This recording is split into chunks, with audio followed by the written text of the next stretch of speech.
your closet. Like if you had, definitely, we're going after certain designers. So on our website, you'll be able to see that the designers that we're going after. So if you had them in your closet, you would take a picture and you would send them in. And what we're going to be doing, we're going to stop in 7 different major cities, and you're going to be able to bring in those clothes, and we're either going to buy them from you or consign them from you. So it's almost gonna be like an antique roadshow, you know, when you bring it in, and we're gonna either make a bid on it or we're not gonna take it.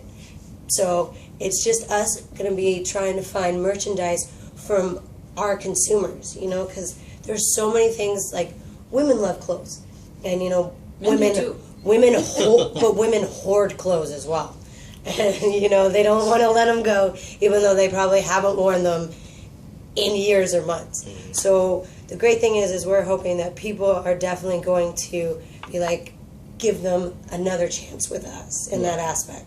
So what it is, we're going to start in LA, and we're going to have 3 days there, and people are going to make it by appointment.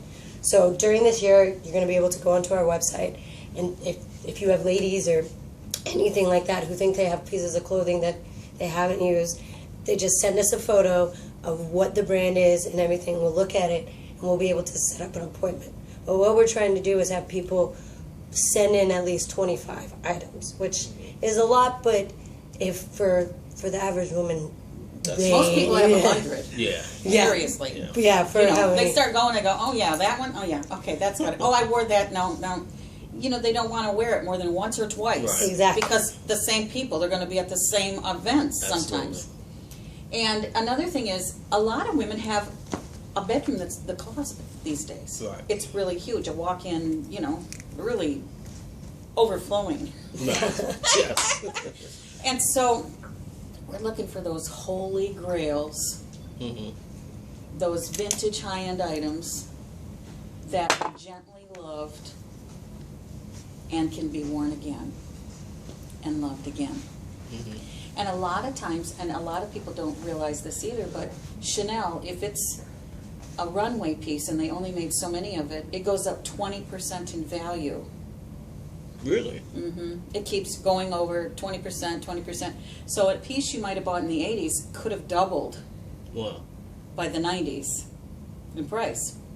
So you'll find the item that you maybe missed or you weren't lucky enough to get in on the pre-sold. Right.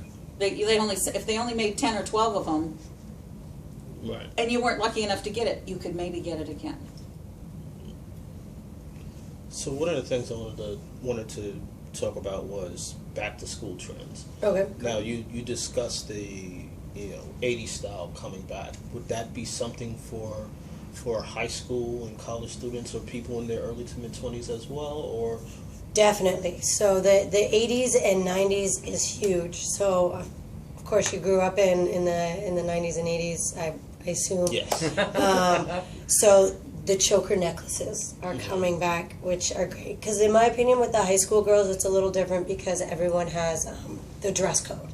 Yes. So they're quite strict. You know. So the crop tops are quite big as well. But I don't know if a lot of girls can get away with that without wearing very high-waisted shorts or an overtop. But for college, crop tops are huge with the high-waisted shorts. The jean frayed shorts are giant as well. Ripped. Yeah, with the ripped bottoms. And then the ripped jeans that are slitted, those are back. And of course, the skinny jeans just will never die. I And think it's all they're the just younger getting people that tighter. are driving those trends. Yes. Right. They are driving them, so... And then flannel, definitely for the fall. Flannel is just the big tying the flannel around the waist is a huge trend. And then the backpacks that were used in Clueless. I don't know if you remember that movie. They're Remember the movie? Don't remember. they're little backpacks that I can't. I'm sorry. They're about this big. They're tiny little backpacks. I can't think of the exact name of them.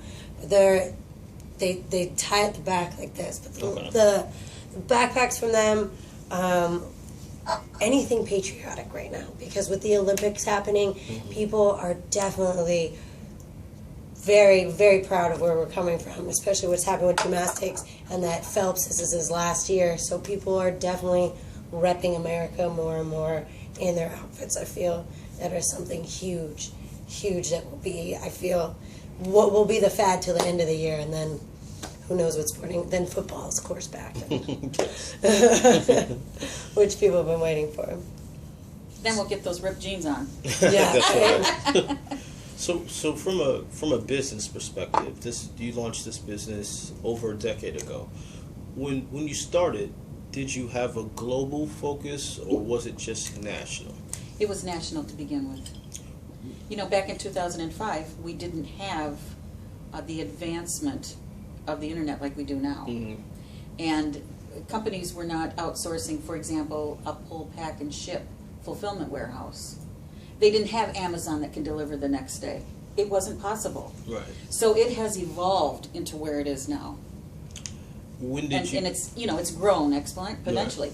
You know, when Macy's makes an announcement, they're going to close 100 stores. You have to say, wow, because of online Absolutely. growth. So you have to go with what people are wanting.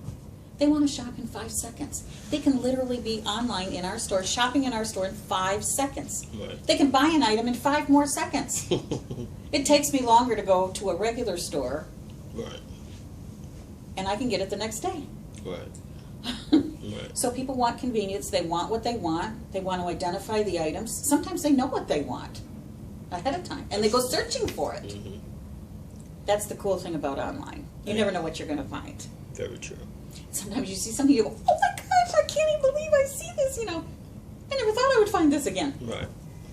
Well, that's fantastic about like what's great about our website is that we have so many hidden gems, and because it's not, there's so many varieties of sizes, that's the greatest thing about it. That women who don't think they could find that in their size do, you know, like. And for me, that's one of the hardest things shopping for is when you do try something on and the disappointment of it not fitting. And with us, if that were to happen, we do have a 30-day guarantee that as long as the tags are still on it, you can send it back and we can find something that definitely would fit your body in any way. Well, we try to help too. Yeah. We try to help. So when did you start focusing globally? I'd say it was about 2 years ago. Okay. We've added 53 shopping channels, shopping platforms around the globe. Wow. And what we do, Darrell, is we actually rotate the merchandise. So what's on our platform in Fnac in France, it's on there for 30 days and then it moves to our platform, for example, in Tokyo, which is a Rakuten. Okay.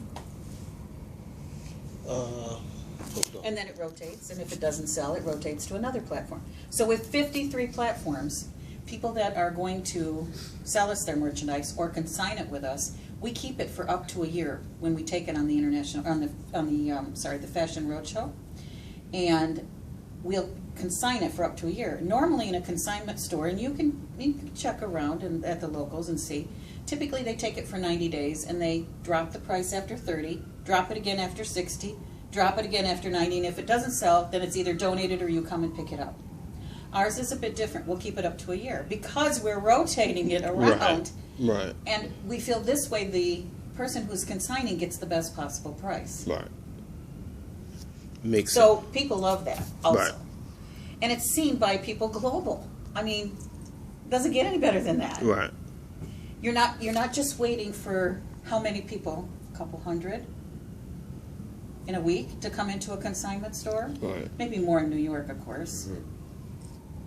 But it's all relevant. It's still right. It's really Yeah. relevant Yeah. to how many people can look at it online. Absolutely.